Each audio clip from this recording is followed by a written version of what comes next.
আসসালামু আলাইকুম। কেমন আছেন সবাই? আশা করছি সবাই ভালো আছেন। আমরাও আল্লাহর রহমতে ভালো আছি। তো আজকে আমি যে ভিডিওটা নিয়ে আসলাম, আসলে আমি এখানে পেজ পেজ সম্পর্কে কিছু কথা বলবো। যখন আমি পেজটা ওপেন করেছি, আসলে পেজ সম্পর্কে আমি কিছুই জানতাম না। আর এটাই হচ্ছে আমার সবচাইতে বড় ভুল।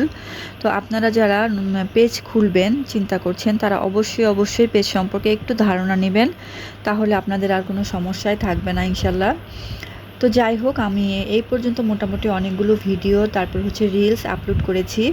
তো কোনোটাতে মোটামুটি ভালোই ভিউ পেয়েছি, আবার কোনোটাতে একদমই হয়নি ভিউ। তো এটা আসলে যার মানে ভিডিওর উপর হয়তো নির্ভর করে, এরকমই ভাবতাম। কিন্তু আসলে মনে হচ্ছে ব্যাপারটা এরকম না। দেখা যাচ্ছে যে অনেক ভালো একটা ভিডিও দিলাম, অনেক পরিশ্রম করে অনেক সুন্দর করে একটা ভিডিও তৈরি করলাম আর সেটা আপলোড করলাম। অনেক সময় দেখা গেল সেটাতে তেমন কোনো আশানুরূপ ভিউ পায় না। আবার দেখা যায় অনেক নর্মাল একটা ভিডিও, আপনি আপনি আগে থেকেই মনে করেছেন এটাতে তেমন কোনো ভিউ হবে না, কিন্তু দেখা যায় ওই ভিডিওটায় আপনার মোটামুটি ভালো ভিউ পেয়েছেন। তো এরকমটাই হয়, যেটা খেয়াল করলাম। আবার অনেকের ভিডিও আমি দেখেছি, আমি কাউকে ইনসাল্ট করছি না। অনেকের ভিডিওতে আমি দেখেছি যে ভিডিও ছাড়ার পরপরই ভিডিওটা খুব মানসম্মত এরকমও বলবো না, জাস্ট মোটামুটি একটা ভিডিও ছাড়ার ২-৪ মিনিটের মধ্যে দেখা যায় 1K বা 2K বা এর থেকেও বেশি ভিউ পেয়ে যায়। তো এটাই বা কীভাবে সম্ভব? আমার ভিডিও তো কোনো ৭ দিনেও আমি এরকম ভিউ আসলে পাই না।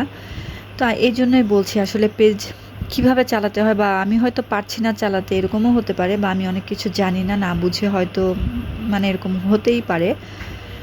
তো যাই হোক, দেখতে দেখেন আমার একটা নাস্তা, আজকে পিঠা বানিয়েছিলাম নাস্তায়।